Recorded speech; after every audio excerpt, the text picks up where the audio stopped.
Bonjour les gens. Voilà, je vais revenir sur une petite vidéo que j'ai fait l'autre jour sur comment tendre une corde pour faire une tyrolienne, attacher son hamac, etc. Avoir une corde bien tendue. Et si je reviens vers vous, c'est que j'ai encore amélioré la technique. La dernière fois, je vous avais montré comment faire un nœud papillon au milieu de la corde. Ensuite, j'avais passé dans ce nœud papillon et à ce moment, je m'en sers pour tracter. Il y a une nettement meilleure solution, c'est de faire un mâchard directement dessus. Alors, un mâchard ou un prussique, on peut faire les deux. On le passe à l'intérieur, voilà. Et on va se servir de ça pour faire le renvoi et tendre. Voilà, ça évite de faire un nœud sur ce brin. L'autre avantage, c'est qu'on peut tenir ici pour maintenir la tension, libérer là-dessus et gagner. Voilà, pour la tendre plus. Sur une grande distance, quand il y a beaucoup d'élasticité, si on a une corde qui est un petit peu courte, que cette partie se rapproche trop du tronc, on ne va plus pouvoir retendre. Donc ça permet de tendre, brin sur brin, on maintient la pression et on avance à chaque fois le petit mâchard ou le petit prussique. Voilà. Et puis après, je vous ai montré comment on fait. Vous fermez ici. Un tour. Deux tours. Allez, on fait trois tours.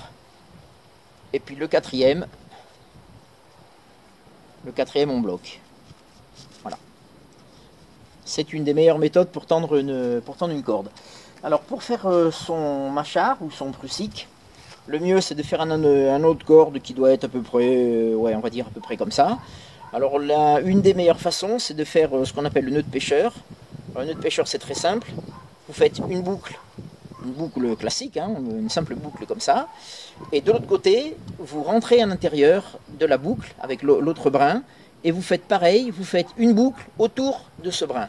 Voilà. Donc une simple boucle comme ça. Une simple boucle de l'autre côté comme ça. Et on tend. Voilà. Voilà, les deux nœuds s'imbriquent l'un dans l'autre. Et là, vous avez la partie utile. Bon, ça, c'est durable, hein, je ne vais pas m'amuser à le couper exprès. Mais après, je refais la démonstration. Comme ça, on fait 2-3 tours à peu près. Voilà. On passe la boucle à l'intérieur. Et c'est un nœud qui va bloquer quand on tire comme ça. Mais dès que la tension est relâchée, on peut avancer et retirer.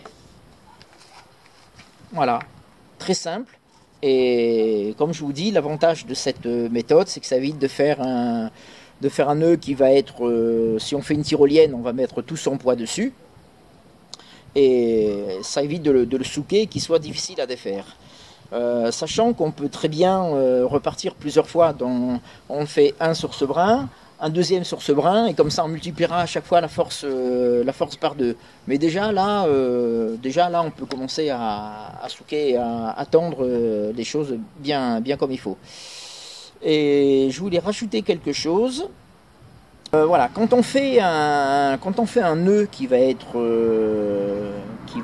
bien serré, qui peut être difficile à défaire, il y a plusieurs méthodes qui peuvent s'offrir à vous. La première, c'est de faire ce qu'on appelle une ganse. Par exemple, démonstration sur un nœud, je vais le faire ici, sur un nœud de chaise. Voilà, vous faites votre nœud de chaise tout à fait classique. Et là, vous allez tendre. Si jamais vous mettez beaucoup de poids dessus, que vous serrez, celui-là, il se défait encore relativement facilement. Mais si vous tirez très très fort, il va être difficile à desserrer. Donc là, il y a deux options. Soit vous faites une ganse, c'est-à-dire que le brin qui ressort, vous le refaites sortir une autre fois et vous tirez dessus, ce qui va permettre après de le défaire plus facilement. Voilà. Ça, c'est une solution pour défaire facilement. Et une autre solution pour quand on va bien tendre le nœud, qu'on va bien le serrer, il risque d'être difficile à défaire. Donc ce qu'on fait, c'est qu'on met ce qu'on appelle un martyr. On glisse sur ce type de nœud, par exemple, un petit bout de bois. Il suffira d'enlever le bout de bois et là, ça nous laissera un petit peu de mou pour pouvoir défaire le nœud. Alors ça, je l'ai fait sur un nœud de chaise. Si je le fais sur un nœud plat,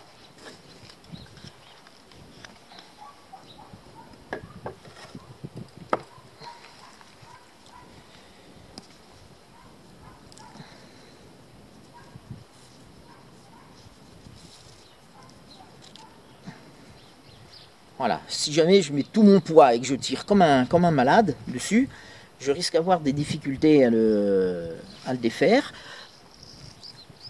Donc dans ce cas-là, je mets mon martyr, par exemple ici. Voilà, et là je vais pouvoir tirer comme un malade. Une fois que j'aurai terminé, j'enlève le martyr. Et ça me permettra de gagner, d'avoir un petit peu de jeu pour pouvoir défaire mon nœud plus facilement. Bon, voilà, je crois que tout est dit. Si vous avez des questions, à vos claviers. Bonne journée, à plus.